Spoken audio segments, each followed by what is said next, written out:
conectar com Deus e os homens. Você nasceu para brilhar.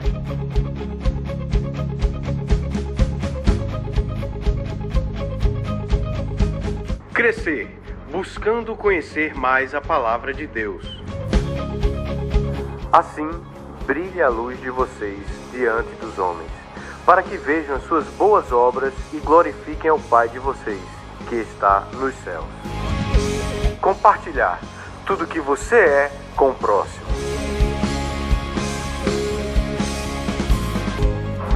Nova série de mensagens. Você nasceu para brilhar.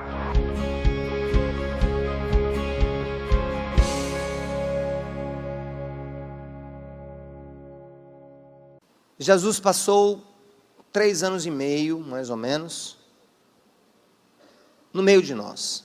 Digo no meio de nós, no meio desse mundo, encarnado. Deus encarnado no meio de nós durante 3 anos e meio. E esse texto que nós vamos ler é uma oração com gosto de despedida.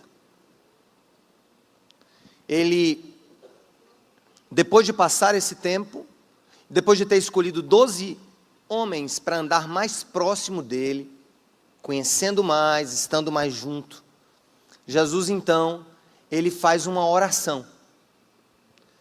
Na realidade, João 17 não foi um discurso. É o trecho mais longo das Escrituras, onde Jesus não está falando com as pessoas. Ele está falando com Deus, com o Pai. Ele está falando com aquele que o enviou.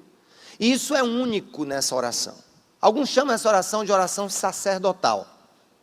Porque no costume judaico, o sacerdote, antes de apresentar-se a Deus, ele orava por si mesmo, orava por sua vida, e depois ele orava por aqueles a quem ele estava representando, naquele sacrifício ou naquela oração.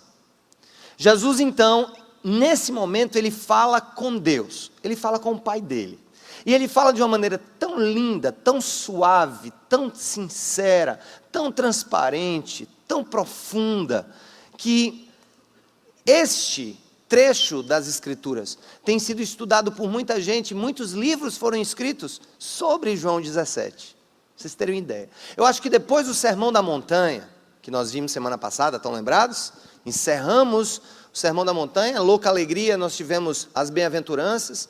Depois, semana passada, eu li para vocês aquele texto em que Jesus diz: assim brilhe a sua luz diante dos homens, para que vendo as suas obras, glorifiquem ao Pai que está nos céus. Foi isso que nós vimos domingo passado. Aqui, depois do Sermão da Montanha, eu acho que não há outro trecho nas Escrituras, nos Evangelhos especialmente, em que haja tanta profundidade de ensinamento guardado em apenas uma oração. É como se fosse o resumo do que Jesus é, o resumo do que Jesus veio fazer, o resumo de quem nós somos em Jesus e o resumo do que seremos no futuro em Jesus, o que será da nossa vida. Aqui é um pouco de quem é Deus, a obra de Deus, quem sou eu para Deus e o que acontecerá comigo no futuro. Essa é uma oração que Jesus faz. E é interessante também um outro fato, antes da gente ler para você guardar no coração, é que o Evangelho segundo João é um Evangelho segundo um amigo próximo. Jesus amava Mateus, primeiro evangelista, foi apóstolo. Jesus amava Marcos, que não foi apóstolo dele, mas ouviu relatos de Pedro, o apóstolo, e escreveu. Jesus amava Lucas, mas Lucas não andou nos tempos de Jesus. O evangelista escreve como historiador o terceiro evangelho, muito com as referências que ouviu do próprio Paulo. Mas João não, João era um amigo de Jesus. Dos 4 evangelistas era o amigo, e dos 12 apóstolos era o mais chegado dele. E quando a gente é mais chegado, a gente às vezes percebe coisas que os outros não perceberam. E eu fico ainda pensando, Deus, como é que isso foi uma oração que Jesus fez a ti, não foi dirigida às pessoas, não foi um discurso, não foi um sermão para as pessoas, mas foi uma oração para ti, em que ele levanta os olhos para o céu, e certamente levanta as mãos, nós vamos ver daqui a pouco, porque era costume dos judeus orarem a Deus, olhando para o céu e com mãos levantadas. Eu pessoalmente gosto muito disso. Às vezes eu gosto muito de fazer orações ao ar livre, que eu posso contemplar a criação, e eu levanto mesmo as minhas mãos e eu falo para Deus. Como é então que João captou aquilo com tanta riqueza? Talvez Jesus tenha falado em voz alta aquela oração, e ele ali, contemplando tudo aquilo que ele estava vendo, ele guardou no coração e na memória, e o Espírito Santo trouxe a revelação através das mãos de João o apóstolo. Esta oração começa da seguinte maneira: depois de fazer isso, Jesus olhou para o céu e orou, e ele disse o que, gente? Pai, chegou a hora, glorifica o teu filho, para que o teu filho te, o que, gente? Glorifique, pois lhe deste autoridade sobre toda a humanidade, para que conceda a vida eterna a todos os que lhe deste. Esta é a vida eterna, que te conheçam, o único Deus verdadeiro, e a Jesus Cristo, a quem enviaste. Eu te glorifiquei na terra, completando a obra que me deste para fazer. E agora, Pai, glorifica-me junto a ti, com a glória que eu tinha contigo, antes que o mundo existisse. Vamos parar aqui. Isso aqui é o primeiro terço da oração. A oração que ele faz em João 17 é dividida em 3 partes. Ele ora por si, depois ele ora pelos apóstolos e discípulos que viviam naquele tempo com ele, e a última parte que nós vamos ver também, ele ora por todos os que haveriam de crer nele por intermédio da mensagem proclamada pela igreja. Isso é muito bonito. Eu estou na primeira parte. Gente, nós estamos aqui, atrás de mim, esse símbolo precisa estar marcado não só nas nossas cabeças, mas no nosso coração. Ele não é apenas um símbolo que nos remete à série Você Nasceu para Brilhar. De fato, esse símbolo já existia no meio de nós. Ele não tinha sido ainda divulgado. Ele consta no material que as pessoas receberam, que vocês receberam, tem esse símbolo, conectar, crescer e compartilhar. E nós temos tentado encharcar de graça a igreja com o seguinte conceito: se eu nasci para brilhar nesse mundo, a maneira como eu brilho está diretamente ligada a esses 3 verbos. E eu não posso me afastar desses 3 verbos. Esses 3 verbos definem as 3 principais ações que um homem e uma mulher de Deus precisam ter em suas vidas como discípulos. A primeira delas é conectar.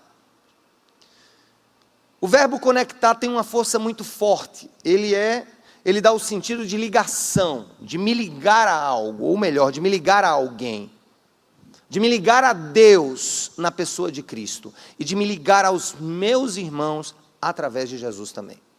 Conectar é um verbo que se traduz em 2 ações principais: amar a Deus sobre todas as coisas, e isso só é possível porque Cristo morreu por mim, e eu me conecto ao Pai, eu me conecto a Jesus por esses laços de amor, e amar ao meu próximo como a mim mesmo. Em uma relação de comunhão em que eu me conecto com as pessoas, e eu vivo com essas pessoas os mandamentos recíprocos que Deus deixou para nós. Amai-vos uns aos outros, carregai as cargas uns dos outros, orem uns pelos outros, confessem os seus pecados uns aos outros, exortem-se uns aos outros, suportem uns aos outros. Quando a gente pensa no verbo conectar, a gente pensa em relacionamento. Pessoas hoje estão muito satisfeitas por se conectarem, por exemplo, em redes sociais, através de relacionamentos virtuais, ou através de uma conexão formal com uma igreja, por exemplo. Mas não é disso que eu vou falar hoje, não é disso que Jesus fala na sua oração. Jesus fala de um estilo de vida, de tal forma preenchido por relacionamentos, que Jesus chega a dizer que ele e o Pai são uma pessoa. De fato, eles não são uma só pessoa. O Pai é o Pai, o Filho é o Filho, o Espírito Santo é o Espírito Santo. Mas os vínculos que os ligam são tão profundos e eternos, que eles são como se fossem um. Eu acho que o casamento cristão, na perspectiva cristã, fala um pouco do que Jesus fala para nós nessa carta, sobre por que ele é o nosso elo de ligação, por que ele é o nosso ponto de conexão. Jesus aqui, ele se mostra como o nosso ponto de conexão com Deus e com os outros.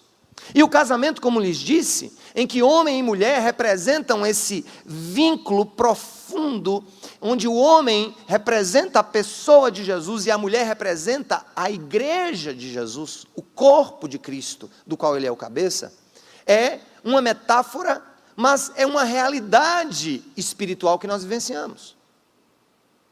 Nós não temos como experimentar o melhor da vida sem relacionamentos profundos com os outros, sem relacionamentos profundos com Deus. E aqui, gente, eu tenho batido muito nessa tecla, e sou até chato quando bato nessa tecla e mal compreendido. O nosso projeto comunitário aqui, enquanto comunidade cristã, não é um projeto de religião. Embora a religião, na acepção mais perfeita da palavra, no começo, que vem da ideia de religare, que vem do latim a ideia do religare. Religa-se o que um dia foi ligado e desligou-se. Então, o nome religião, o nome religar-se, tem a ver com uma busca que todas as pessoas têm, quer aqui no Ocidente, quer no Oriente, através de buscas diferentes, de religar-se com a divindade. Alguns querem se religar talvez com o cosmos, outros com a mãe natureza, mas é uma busca. Religião, portanto, é uma busca humana. Mas eu quero dizer para vocês o seguinte: não é o nosso projeto comunitário um projeto de religião por religião. Mas se entendemos como cristãos que a Bíblia é a palavra de Deus, e que Jesus é esse elo que nos liga a Deus, é essa conexão que nos permite voltar a ter com o nosso Criador um relacionamento de pai para filho, e não apenas um relacionamento de criador para criatura, que é tudo que nós somos sem Cristo, criaturas de Deus. João fala disso nesse evangelho, no primeiro capítulo, que todos aqueles que creram em Cristo, Deus lhes deu o poder de serem chamados filhos de Deus.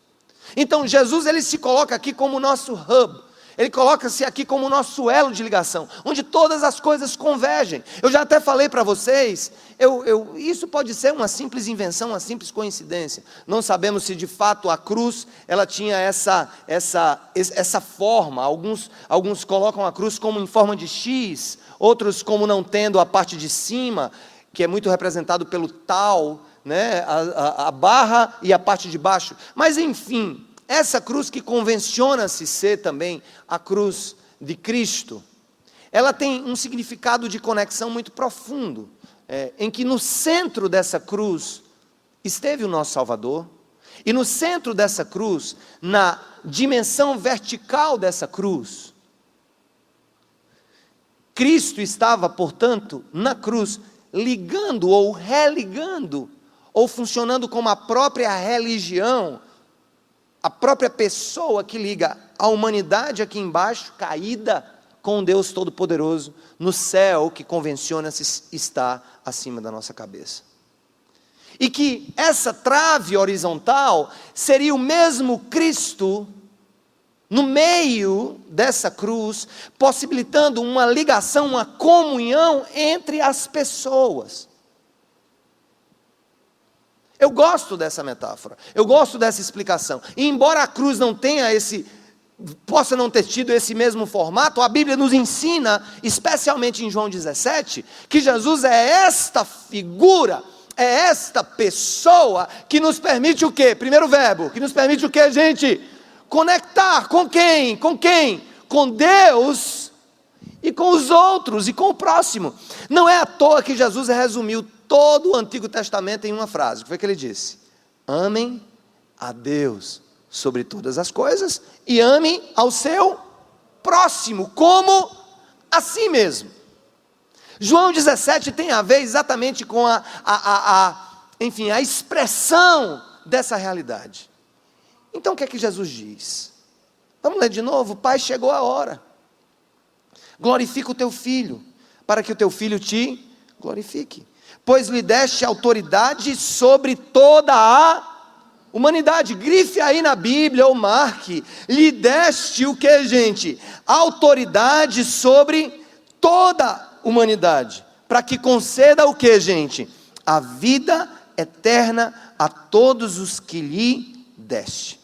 Essa é a vida eterna, que te conheçam, o único Deus verdadeiro, e o que mais? E ele fala de si mesmo, e a Jesus Cristo a quem enviaste. Eu te glorifiquei na terra, completando a obra que me deste para fazer. E agora, Pai, glorifica-me junto a ti, com a glória que eu tinha contigo, antes que o mundo existisse. Eu vejo nessa oração, gente, se você quiser anotar, 4 razões pelas quais, só nessa primeira oração, Jesus é o nosso ponto de conexão com Deus. O primeiro deles é quando Jesus diz: pois lhe deste ao Filho toda a autoridade sobre toda a humanidade. Sabe por que Jesus é o meu ponto de conexão com Deus? Porque Ele tem toda a autoridade de Deus sobre a criação. Ele tem toda a autoridade sobre a criação, ou seja, Ele coordena, Ele manda, Ele rege a criação de Deus. Jesus recebe do Pai toda a autoridade sobre toda a humanidade. Gente, quer os homens creiam ou não em Cristo, e aqui eu não quero entrar em questões de sociologia da religião, Cristo efetivamente, na revelação bíblica, é Senhor sobre toda a humanidade, e Ele tem autoridade sobre toda a humanidade. Olha que bênção! Por que que Ele é o meu ponto de conexão com Deus, e por que que eu descanso nele? Porque Jesus tem autoridade sobre a minha vida, e Ele tem autoridade sobre a vida de todas as pessoas. Em outras palavras, quem tem autoridade sobre alguém, é porque desse alguém é o seu Senhor. A questão de uns ou outros não aceitarem a divindade de Cristo, hoje nessa realidade, não os tirará, para os que negaram, a triste conclusão, no grande desfecho da história humana, quando Jesus voltar e quando Deus consumar o seu plano, essas pessoas serão frontalmente confrontadas com essa realidade, porque a Bíblia diz que toda língua confessará, e todo joelho se dobrará, clamando que Jesus Cristo é o Senhor, para a glória de Deus Pai. Então, querido, Jesus é o meu ponto de conexão com Deus, porque Ele foi feito Senhor e Rei sobre a minha vida.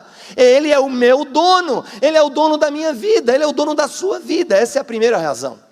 Segunda razão, se você quiser anotar, pela qual Jesus é o meu ponto de conexão com Deus, é quando Ele diz aqui, veja bem, no verso 2, leiam comigo o verso 2, vamos lá, Bíblias abertas, gente, aqui não dá para fechar, porque a oração é tão densa, que o cara virou o olho e perdeu uma informação. Pois lhe deste, vamos ler comigo o verso 2, pois lhe deste autoridade sobre toda a humanidade, para que conceda a vida eterna a todos os que lhe deste. Vida eterna. Cristo é o meu ponto de conexão com Deus, porque eu jamais poderia me relacionar com Deus sem os privilégios da eternidade, da santificação, de ser feito novamente, refeito em Cristo, a sua imagem e a sua semelhança. Jesus não só tem autoridade sobre nós, Ele tem, e Ele é, a própria vida eterna em nós. É Ele que me dá a vida eterna. Eu fiz uma viagem essa semana. A chuva começou essa semana, né, gente? Acho que segunda para cá, não sei, choveu muito em Campina Grande na terça. Semana choveu bastante, hoje choveu muito. E eu fui pregar em Itabaiana.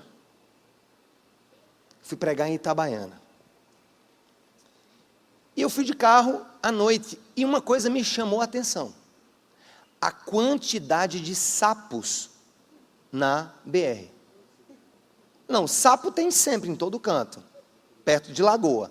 Mas, gente, tinha muito sapo, e a maioria esmagado.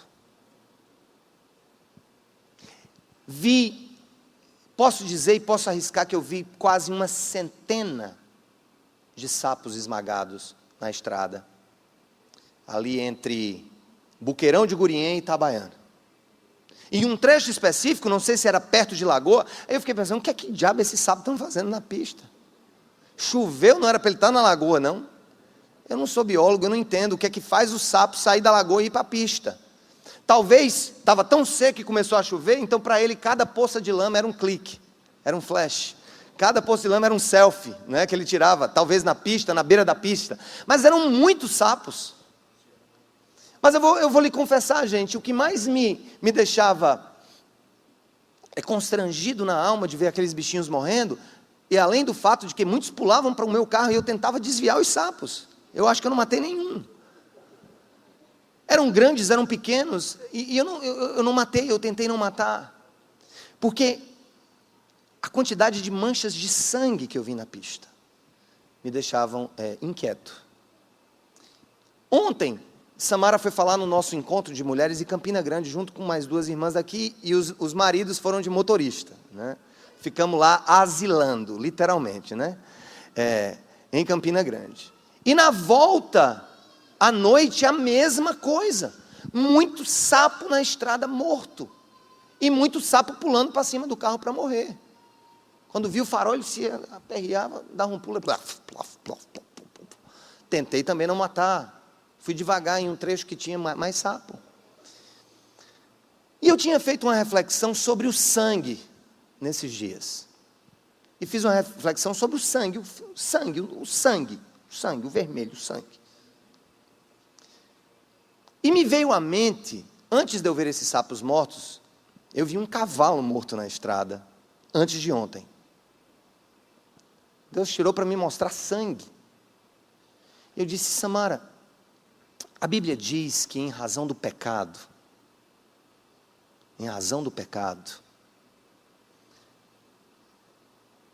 há a necessidade de derramamento de sangue. A Bíblia diz que sem derramamento de sangue não há perdão de pecado. Eu fui entender um pouco essa questão. E quem está fazendo a disciplina Panorama do Antigo Testamento, quando começar a ver aqueles sacrifícios que são feitos no Velho Testamento, de animais, de pombinhas, de bois, de cabras, de ovelhas, às vezes, meu Deus, por que tanto sangue? A Bíblia relata que o primeiro derramamento de sangue aconteceu no Éden. Depois da criação, se você ler o livro de Gênesis, você vai perceber que ali, depois do pecado de Adão e Eva, que é relatado no livro de Gênesis, o que é que Deus fez? Foi conversar com eles, e eles se esconderam de Deus, porque o quê? Estavam envergonhados, porque estavam como? Nus. Ora, eles sempre estiveram nus. A nudez passa a ser motivo de vergonha na nossa vida, e ainda o é. Motivo de vergonha é a nudez que é explorada hoje na pornografia, a nudez que é explorada por esse arcabouço maligno que nós temos hoje dentro de nós por causa do pecado, da lascívia, do desejo, do olhar, do segundo olhar, do terceiro olhar, né, do comer com os olhos, como alguns dizem. E ali naquela hora a Bíblia diz que Deus matou um cordeiro e tirou a pele daquele cordeiro para poder o quê? Cobrir homem e mulher, e eles não mais se sentirem envergonhados, mas houve derramamento de sangue para que a vergonha fosse coberta.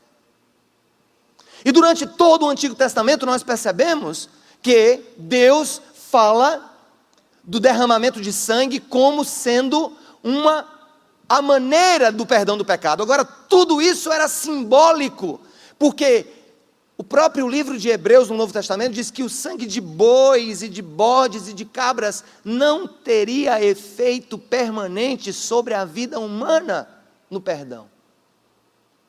Estão lembrados da última ceia? Olha como a Bíblia se conecta.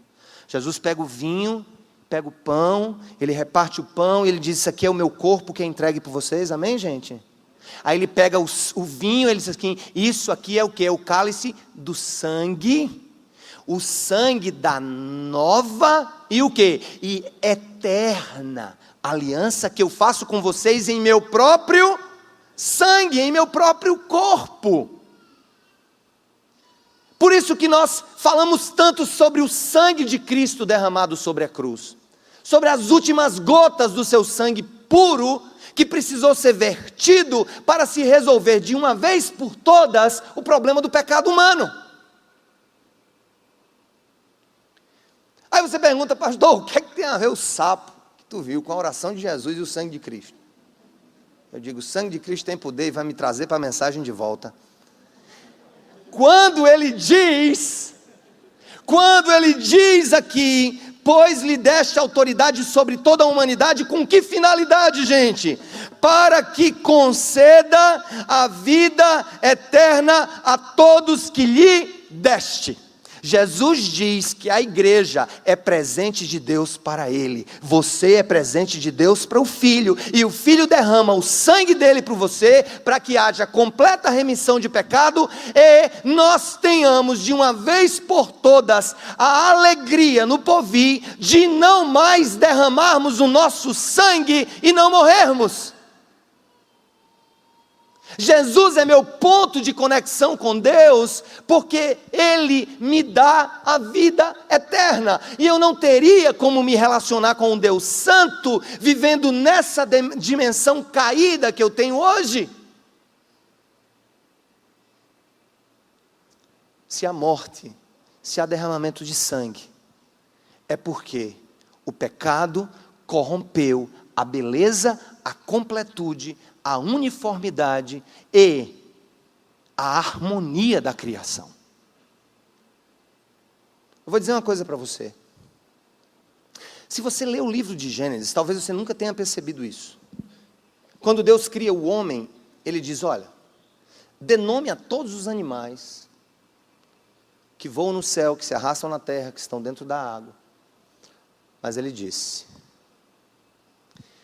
todas as plantas que eu criei e frutas lhes serão por alimento. Deus não nos criou para que uma vida precisasse morrer para que a gente comesse. Aí você olha para mim assim: ih, agora ele virou hindu, a vaca é sagrada. Não, não.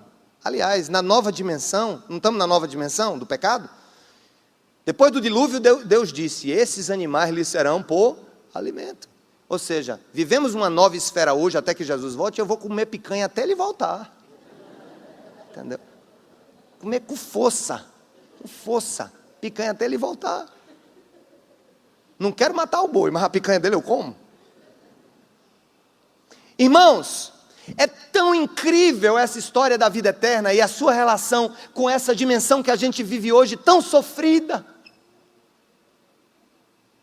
É muito sofrido ver alguém morrer. É muito sofrido ver um animal morrer, o seu animalzinho de estimação. Mas rapaz, povo besta, chora porque o hamster morreu. Mas é o hamster dele, homem, deixa o hamster dele em paz.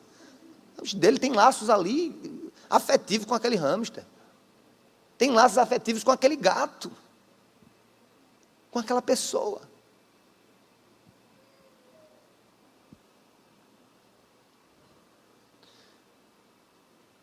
Uma coisa eu lhes digo: Jesus é o nosso ponto de conexão com Deus, porque Ele nos garante que pelo derramar do seu sangue, eu terei vida eterna em um novo corpo. Como assim, pastor? Vida eterna em um novo corpo? É em um novo corpo. Quer dizer que a vida da gente não é só no céu, voando, os espíritos que não conhecem mais ninguém. Moça que trabalha conosco diz: você tal, me disseram na igreja que a gente não vai conhecer ninguém. Eu digo: rapaz, seria muito sem graça se fosse assim. Vida eterna não é uma outra vida. Vida eterna é a transmigração do passageiro para o eterno. É a continuidade do pecado onde superabundou a graça. A Bíblia não só fala de céu, a Bíblia fala de um novo céu e de uma nova terra, onde habitam a justiça. Ter a certeza de que isso que nos causa pânico, ou um irmão que é morto na igreja perseguida, ou um jovem que é morto, ou uma criança que é abortada. Gente, eu vou dizer, olha, eu preciso falar sobre isso. Em uma cultura de morte onde nós vivemos, alguém ser, ou a mãe, ou o médico, ou o intervencionista, ou o prático, ou o enfermeiro formado por telegrama, que intervém na cessação de uma vida. Meu Deus.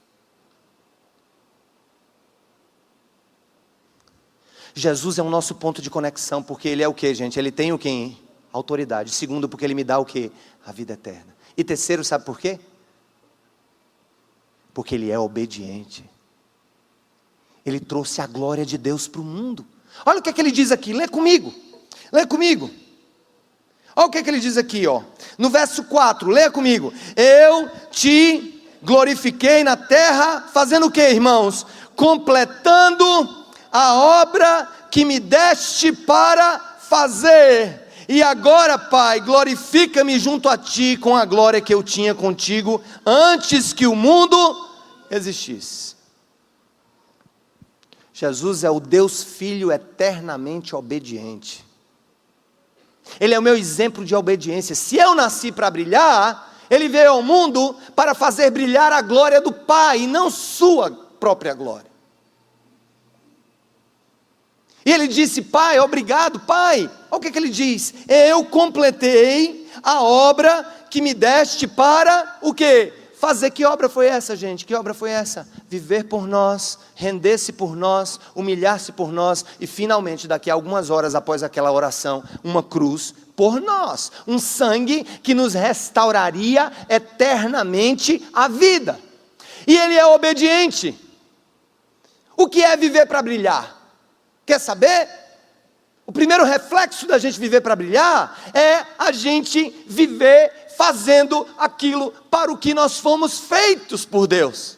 É encontrar o propósito maior da nossa vida, o propósito da nossa existência.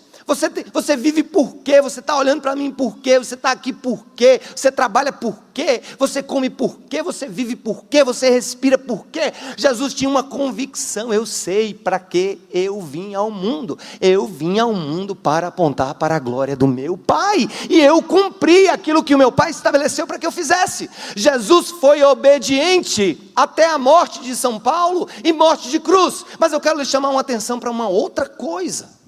Jesus é meu ponto de ligação, porque Ele tem autoridade. Segundo, por causa de quê, gente? Porque Ele me dá a vida eterna. Terceiro, por quê? Porque Ele é obediente. E em quarto lugar, tem uma coisa aqui que vai deixar muita gente de queixo caído. Tem muitas pessoas que ainda acham que Jesus surgiu quando nasceu da Virgem Maria. Muitos acham que Jesus existe enquanto pessoa no momento em que Deus milagrosamente colocou no ventre daquela moça, que resolveu obedecê-lo também, a semente da vida, o próprio Deus. Então, Jesus nasceu ali então? Não. Olha o que é que Ele diz, olha o que é que Ele pede ao Pai na oração. Último versículo da parte da oração que Ele faz por Ele, verso 5, vamos lá. E agora, Pai, faz o que comigo? O que? Glorifica-me junto a Ti, com a glória que eu tinha contigo, desde quando? Antes que o mundo existisse. Sabe por que Jesus é o meu elo de ligação humano divino com Deus? Porque ele não nasceu como Buda nasceu, ele não nasceu como Maomé nasceu, ele não nasceu como Confúcio nasceu, ele não nasceu como líderes religiosos outros nasceram e ali surgiram no ventre de suas mães e estão enterrados no túmulo. Jesus mostra-se aqui para nós e ele é o nosso elo de ligação, porque ele não tem aqui nenhum constrangimento de dizer: Pai, agora que eu cumpri a tua palavra, vindo ao mundo, restaura a glória que eu sempre tive ao teu lado nos céus, antes mesmo que o mundo existisse. Jesus é pré-existente à história humana. E isso o torna o quê? A sua pré-existência antes da criação humana e a sua participação na criação humana torna-o não apenas um homem bom, um homem digno, um homem santo e um homem obediente. Ele é o próprio Deus que encarnou no nosso meio. É por isso que eu me ligo a Deus através de Jesus. Aleluia! Ele é o próprio Deus. Pai, restaura a glória que eu tinha contigo antes do mundo ser criado. Que coisa profunda, gente. Repita comigo: Jesus é meu ponto de conexão. Porque Ele tem autoridade. Porque Ele dá a vida eterna. Porque Ele é obediente. E porque Ele é Deus. Aquele homem da Galileia é Deus. Absurdamente, loucamente para os gregos, confusamente para os judeus, o próprio Deus encarnado no meio da humanidade. Uau! Paulo disse: isso aqui é escândalo para os judeus e loucura para os gregos. Quando ele disse que essa mensagem é loucura para os gregos, loucura para a filosofia.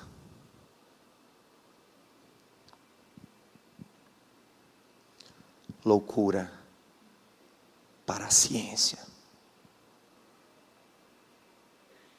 Eu não diria loucura para a filosofia e para a ciência. Eu diria loucura para o filósofo e para o cientista. Porque ciência, filosofia, fé são três faces da mesma realidade. Cristo encarnado, esperança da glória do Pai para todo aquele que nele espera. Por isso que Ele é o meu ponto de conexão.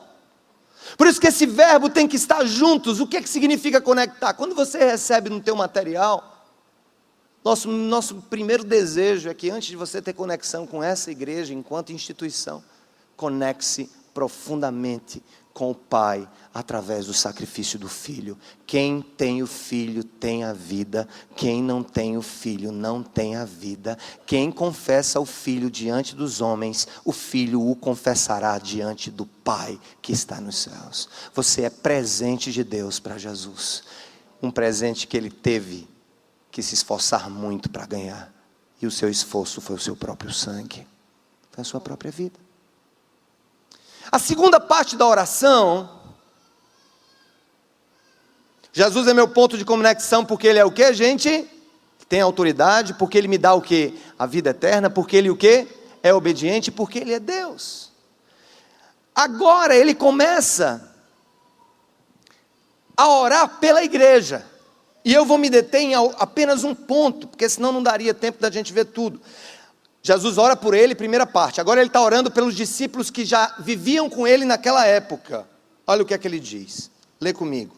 Eu revelei teu nome àqueles que do mundo me deste. Eles eram teus, e tu os deste a mim. Está falando dos discípulos. E eles têm obedecido a tua palavra. Olha que coisa linda. Olha o resto da oração.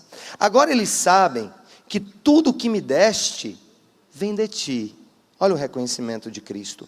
Pois eu lhes transmiti as palavras que me deste.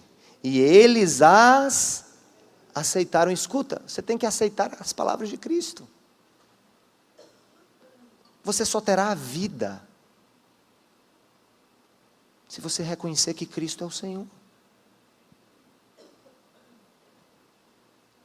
Ah, pastor, é massa, eu gosto da palavra. Às vezes quando você fala de história, de filosofia, de geografia, conta piada, fala de sapo, de cururu, de gia, é massa. Agora, essa de Cristo ter morrido na cruz por mim e ser o meu Senhor, não entra. Então eu te digo, com muito amor no coração, sem essa verdade que não entra no coração seu, você não entrará na glória do Pai.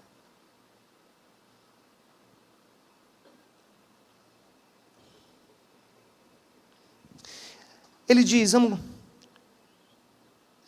9, eu rogo por eles. Não estou rogando pelo mundo, mas por aqueles que me deste, porque antes de mais nada são teus. Tudo que eu tenho é teu. Olha que unidade entre o Pai, o Filho e o Espírito. O Espírito não é mencionado aqui, mas é mencionado nos capítulos anteriores. O Espírito que torna essa unidade possível. Olha o que ele diz. Tudo que é teu é meu, e tudo que tens é meu.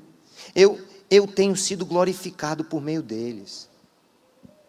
Como assim tenho sido glorificado? Os discípulos, ao obedecerem às palavras de Cristo, expressavam que nascendo para brilhar, nasceram para brilhar a glória de Cristo na face da terra. Verso 11, não ficarei mais no mundo, mas eles ainda estão, e eu vou para ti, Pai Santo, protege-os em teu nome, o nome que me deste, para que sejam um, assim como somos um. Enquanto estava com eles, eu os protegi e os guardei no nome que me deste. Nenhum deles se perdeu, a não ser aquele que estava destinado à perdição. Está falando de Judas. Para que se cumprisse a Escritura. Agora eu vou para ti, mas digo estas coisas, enquanto ainda estou no mundo, para que eles tenham a plenitude da minha alegria. Dê-lhes a tua palavra, e o mundo os odiou, pois eles não são do mundo, como eu também não sou. Não rogo que os tires do mundo, mas que os protejas do maligno. Vamos repetir o último versículo? Não rogo que os tires do mundo, mas que os protejas do maligno. Tem muitas coisas para a gente aprender da oração que ele fez com os discípulos. De que eles são deles, de que eles trazem a glória dele na terra, de que nenhum se perdeu, porque ele cuidou de todos, ele não lançou nenhum fora, a não ser o que já estava previamente destinado à perdição, Judas. Jesus nos mostra, gente, um controle sobre a vida da igreja, um controle que Deus tem sobre a vida da igreja. Controle que Deus tem sobre a minha vida e a sua vida. Que controle é esse? O controle de não me deixar perder. O controle de não me deixar sucumbir. E ele diz, olha, enquanto eu estive no mundo, eu os guardei, ou seja, eles permaneceram em mim. Exceto o que foi destinado para a perdição, Judas. Agora que vou para ti, Pai, cuida deles. Cuida da minha igreja, que é tua igreja. Cuida do meu povo, que é teu povo. Cuida dos meus presentes que me deste, que no final das contas são teus também. Cuida da igreja, cuida deles. Sabe o que me encanta em tudo isso, gente? É o final da oração de Jesus. Ele diz, eu não peço que os tire do mundo, mas que os livre do maligno. Tem muita gente esperando morrer para brilhar. Ah, eu vou estar na glória de Deus, cantando com os anjos. Aleluia, vestes brancas, oh glória, transluzentes, encandeando os olhos do inferno com a minha vida.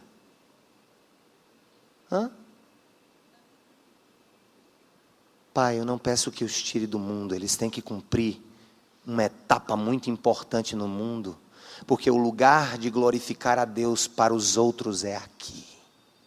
É nesse mundo mal que você tem que ser diferente. É nesse mundo mal que você tem que brilhar. É nesse mundo mal que você precisa dar a volta por cima. É nesse mundo mal que você vai trôpego, caindo, achando que está sendo perdido das mãos de Deus, como aqueles filmes. Já viu aqueles filmes assim? Tem uns filmes, já viu que tem uns filmes que um povo sempre cai e tem sempre outro para segurar a mão? Aí vem outro atrás para segurar e as mãos, os dedos vão escapulindo assim, né? Aí de duas ou o cara morre ou ele cai em cima de outra coisa e se salva. Ou vem uma águia, ou vem o chapolim colorado, né? ou alguma coisa. Mas às vezes a nossa vida nos dá a impressão que Deus está perdendo o controle da nossa vida. Que Ele está perdendo o controle da nossa história. Dá a impressão que os meus dedos estão escorrendo. E que a mão de Cristo, a mão de Deus não tem sido suficientemente fortes para me guardar e para me manter fiel e firme à sua palavra. E a gente acha que Deus está perdendo. Talvez tenha gente hoje que acha que Deus está te perdendo ou de vista, ou o controle da tua existência. E Jesus disse: Pai, não, Pai, eu peço não que o Senhor os tire do mundo, não. Deixe eles viverem essa porção, sendo luz em meu nome, brilhando para a minha glória. Agora, Pai, livra-os do maligno, protege-os, porque, gente, o que Jesus está querendo me dizer aqui, por isso é que Ele é o meu ponto de conexão com Deus, é que Ele me protege nessa vida e me levará em triunfo para a vida eterna. Louvado seja o nome do Senhor. O Senhor não te perdeu de vista, Ele não perdeu o controle das tuas mãos. A vida com Deus não é como um filme desses de aventura, em que o mocinho às vezes não consegue segurar a mão da donzela. Não, o teu Deus, o teu Senhor, que te comprou com o próprio sangue para a tua glória, jamais te abandonará. E se o inferno tem dito que você perdeu a conexão com Deus, porque você pecou, ele está mentindo. O que o Senhor quer da sua igreja é arrependimento, quebrantamento e retorno, porque o Deus da vida nunca nos perderá de suas mãos, nunca me perderá de suas mãos, e nunca te perderá de suas mãos. Amém, gente? Então Jesus é o meu ponto de conexão, porque Ele tem autoridade, porque Ele dá a vida eterna, porque Ele é obediente, porque Ele é o próprio Deus, e porque Ele me protege enquanto ovelha do seu rebanho.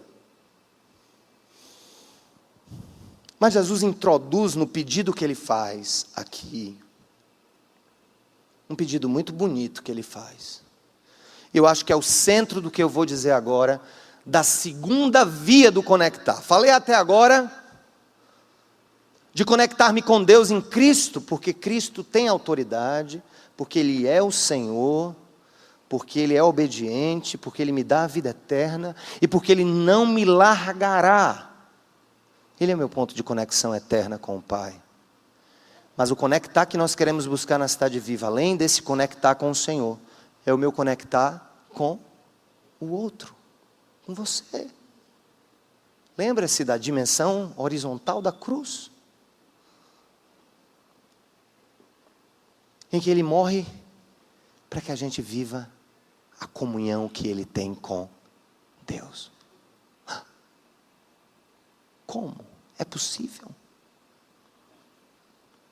Quando Jesus agora vai para a terceira parte da oração e a gente acaba, Ele nos traz alguns detalhes sobre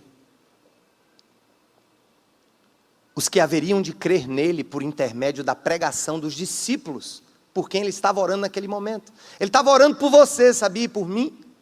Ali Ele estava orando pelos discípulos que já eram discípulos, e pelos discípulos e discípulos que ainda nem tinham nascido, mas iriam nascer e ouvir a palavra, e iriam completar a obra de Deus na face da terra. Olha o que Ele diz aqui: minha oração não é apenas por eles. Por eles quem? Pelos discípulos vivos naquele momento. Rogo também por aqueles que crerão em mim, futuro, por meio da mensagem de quem? Dos discípulos. Para que todos sejam o que, gente? Pai, como tu estás em mim e eu em ti, que eles também estejam em nós. Com que objetivo? Para que o mundo creia que tu me enviaste. Dê-lhes a glória que me deste. Mais uma vez ele repete, para que eles sejam assim como nós somos eu neles e tu em mim. Que eles sejam levados ao que, gente? Ao que, gente? A plena unidade ou plena conexão, para que o mundo, o que, gente? Mais uma vez ele repete, saiba que tu me enviaste e os amaste como igualmente me amaste. Pai, mais uma vez, quero que os que me deste estejam comigo onde eu estou e vejam a minha glória, a glória que me deste, porque me amaste quando, gente? Antes da criação do mundo. Pai justo, embora o mundo não te conheça, eu te conheço, e estes sabem que me enviaste. Eu os fiz conhecer o teu nome, e continuarei a fazê-lo, a fim de que o amor que tens por mim esteja neles e eu neles esteja. Paz. Que é isso? Que é isso? Gente, isso aqui é insanidade de alto grau. Jesus disse pelo menos 2 vezes, ou 2 vezes e meia, talvez 3 vezes, ele diz, Pai, tudo isso que eu fiz, é para que eles sejam um comigo, e contigo, conectados, mas que entre eles, o meu povo, eles sejam o que, gente? Um só, em plena o que?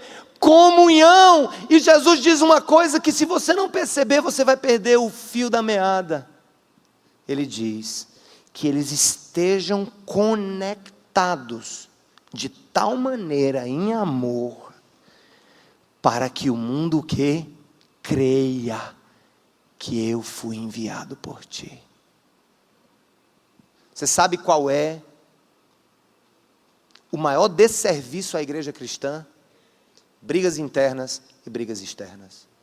Sabe qual é o maior desserviço ao evangelho na sua vida? É as constantes intrigas que você se mete com a sua própria família. Sabe qual é o maior dano que você causa ao avanço do evangelho e ao brilho que você precisa ter e não tem? É você não conseguir pacificar-se com pessoas que te fizeram mal, especialmente dentro da própria igreja. É interessante que a gente confunde comunhão, gente, com comodidade social, é diferente. 10 amigos, talvez numa mesa de bar, bebendo e conversando e coisa e tal, enquanto está todo mundo bem, tudo muito bem, aquilo ali pode ser um tipo de agregação social, mas longe de ser chamado de comunhão. Comunhão é algo mais profundo, é entender-se parte de um todo, onde o outro te completa e tu completas o outro nesse todo. Nós queremos investir nessa comunidade em que você tenha conexão com gente, não só com pescoço de gente, como você está tendo agora, exceto quem está na frente. Vocês são privilegiados, os únicos que não veem pescoço. O resto só vê o quê? Pescoço. Pescocinho magrinho, gordinho, branquinho, moreninho, cabeludo, careca. Pescoço, pescoço. Isso aqui não é a comunhão do corpo. Existe comunhão a partir do momento em que eu me sento cara a cara com pessoas que têm esse mesmo depósito de fé e da graça de Deus e que confiam no Cristo da vida, e aí eu começo a construir comunidade assim, chorando junto, sofrendo junto, intercedendo, dividindo, compartilhando, orando, intercedendo, suportando. Por isso que a gente quer insistir nesse ano que você deve ter uma conexão nessa comunidade. Ou uma conexão que se reúne em casas, ou uma conexão de trabalho através de um ministério, ou uma conexão através de um grupo de serviço. Mas uma coisa eu lhes digo, gente, é a comunhão da igreja que faz com que o brilho da verdade de que Jesus Cristo é o Senhor brilhe de maneira mais intensa. Vou contar uma coisa para vocês. Eu fui estudante marista. E quando eu me converti, eu nunca fui de igreja, mas quando eu me converti, eu entendi, a princípio, um chamado, mas um chamado meio exclusivo, meio exclusivista, naquele sentido de que nós costumamos querer julgar as percepções da fé e da relação que elas têm com o Deus da vida em Cristo. E eu sempre fui um defensor da catolicidade da igreja. Não se escandalize com o que eu estou dizendo. Para mim, a igreja é única e ela é católica. Calma. Deixa eu explicar. A primeira vez que o nome católico foi dado para a igreja cristã foi no primeiro século por um dos pais da igreja. Ele se referia ao fato de que cada igreja local, ela é corpo de Cristo, mas ao mesmo tempo, cada igreja local, ela representa uma parte desse todo universal, onde a igreja de Cristo, por exemplo, está se reunindo hoje. Você sabe o que significa católico? Católico é universal. Eu creio que há uma única igreja de Cristo espalhada pela face da terra. Essa única igreja é formada por cristãos autênticos, que tiveram um relacionamento fiel com Jesus, vindo das diversas denominações que estão no mundo. Já passou, gente, se você ainda tem mais orgulho de ser batista do que tem orgulho de ser cristão, você precisa nascer de novo. Eu tenho orgulho da tradição da minha denominação, Tenho muito orgulho de ser batista. Foi a primeira igreja no mundo que rompeu com as relações com o Estado. Foi a única igreja que teve a coragem de dizer: igreja é igreja, Estado é Estado. Os anglicanos continuaram unidos à rainha da Inglaterra, os luteranos continuaram unidos ao governo alemão, os calvinistas reformados continuaram unidos aos governos da Suíça e de outras nações reformadas, como a Noruega, a Finlândia, a Dinamarca e tudo mais. Eu tenho muita honra de ser batista, mas eu não tenho mais honra de ser batista do que eu tenho a honra de ser lavado pelo sangue de Jesus e ter irmãos que falam uma língua diferente que a minha, ou talvez cultuem a Deus de uma maneira um pouco diferente do que eu, ou talvez não esteja em consonância completa sobre todos os detalhes da fé, mas que eu vou morar com Ele nos céus. Essa é a igreja de Cristo que Ele quer ver espalhada na terra. Então, recebi uma visita muito ilustre, sexta-feira, daquele que foi o diretor do Colégio Pio X Marista, quando eu fui estudante, irmão Eduardo Amorim. Quem é da época? Quem estudou na época do Pio X? Quem foi marista que estudou com o irmão Eduardo? Ele esteve aqui, gente, fazendo uma visita.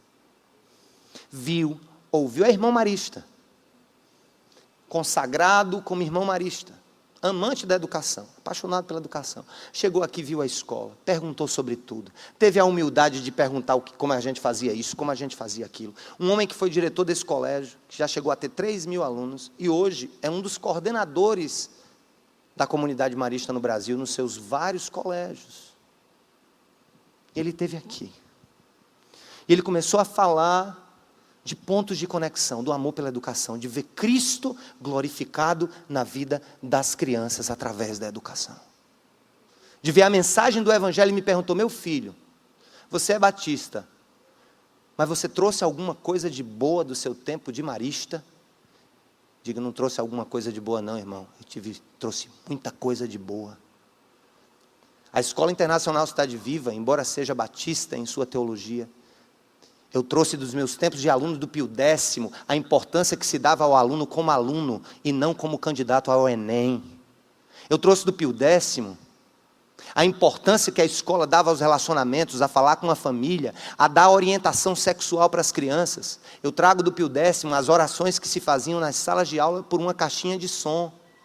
E aqui nós mudamos, aqui tem um pastor que aparece numa televisão de sala em sala, porque hoje nós vivemos no tempo da mídia. E nós choramos juntos. Que ele escreveu uma carta para nós, com o seguinte título: Sérgio e Samara, os meus filhos batistas. Não sei onde terminam as confluências, nem onde começam as divergências. Uma coisa eu sei: aqueles que são de Cristo serão reconhecidos no último dia. E eles estão em todos os lugares, por todas as partes, em todas as nações, com todas as línguas e em todas as igrejas. Haverá no grande dia gente que eu vou encontrar na glória e vou abrir a boca e dizer: ah, como? E haverá líderes cristãos protestantes que queimarão no fogo do inferno, porque conheceram a igreja, a liturgia, os seus decretos, as suas constituições e concílios, mas nunca se encontraram com o Deus da vida, Jesus Cristo, aquele que muda o nosso coração e a nossa eternidade. Amém? Jesus quer que a gente seja um no aspecto de que essa unidade não é fácil, mas ela deve ser buscada. Sou batista, reafirmo, aqueles que querem me taxar de herege, pode me taxar de herege. Quero ser herege no céu, ao invés de ser santo no inferno. Porque aquele que não ama a igreja de Cristo na sua multiforme graça, não conhece ao Deus que orou ao próprio Pai, pedindo que fôssemos um, para que o mundo possa crer que Jesus foi enviado. Há heresias? Há. Tenho discordâncias com o catolicismo? Muitas. Elencaria aqui uma dúzia. Mas eu tenho certeza que no meio de todas as igrejas, Deus está restaurando e está comprando um povo para a sua glória. E Jesus disse: sejam um, vivam em comunhão, para que o mundo creia que eu fui enviado. Amém, gente? Que o Senhor nos abençoe, porque conectar com Deus e com o próximo é brilhar para Deus. Nós brilhamos e nascemos para brilhar. Amém? Nova série de mensagens. Você nasceu para brilhar.